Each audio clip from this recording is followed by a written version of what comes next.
Salut à toi public. Dans cet exercice, on va s'intéresser à l'interaction entre le système Terre et le système télescope spatial Hubble. Donc on nous dit dans l'exercice qu'il est en orbite à une distance de 6,96 10 puissance 3 km. Là, il faut que tu fasses attention parce que l'unité, elle est exprimée en kilomètres et tu sais que si tu dois appliquer la formule qui permet de déterminer la norme de l'interaction gravitationnelle, il va falloir la convertir en mètres. Donc un petit coup de fluo ici, ça t'évite les erreurs. Identifier la force d'attraction gravitationnelle représentée sur le schéma ci-dessous.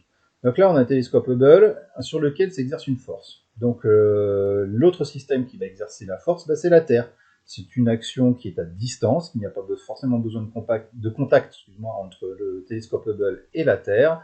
Donc là, on a bien modélisé la force de la Terre sur le télescope Hubble. Le point d'application, c'est le télescope Hubble. La direction, c'est la droite passant par les centres d'inertie des deux systèmes. Le sens, c'est du télescope Hubble vers la Terre, et la norme de la force, on va la déterminer par un calcul dans une question juste après.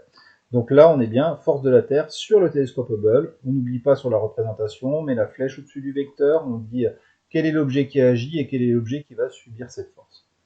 Exprimer la valeur de cette force, puis la calculer. Ah bah tiens, on va là tout de suite passer à l'application numérique.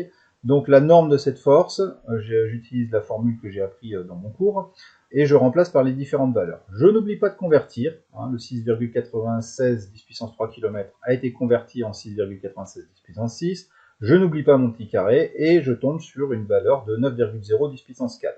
Attention, on respecte bien les chiffres significatifs.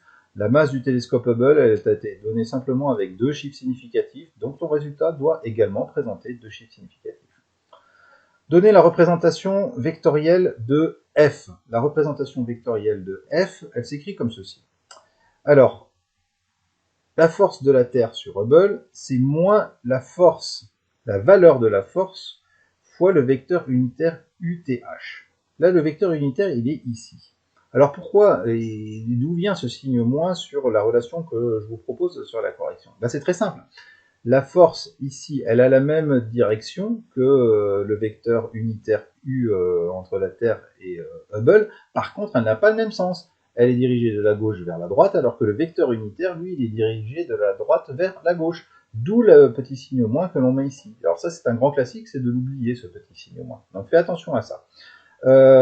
Ensuite, j'ai exprimé la norme de cette force ici, avec G, MT, MH, masse de la Terre, masse de Hubble, et la distance qui les sépare au carré. J'ai ici expliqué les différentes grandeurs. Ok, G, constante de gravitation universelle, F, c'est la norme de la force, M, S, c'est la masse du satellite. J'ai inversé, tiens, la masse du satellite, elle est là, et la masse de la Terre, elle est là. Reproduire sur un schéma et représenter la force exercée par Hubble sur la Terre en utilisant pour échelle 1 cm égale 2 10 puissance 4 newton. Et là, concrètement, c'est une interaction. La force de Hubble sur la Terre a exactement la même valeur, la même norme que la force de la Terre sur Hubble.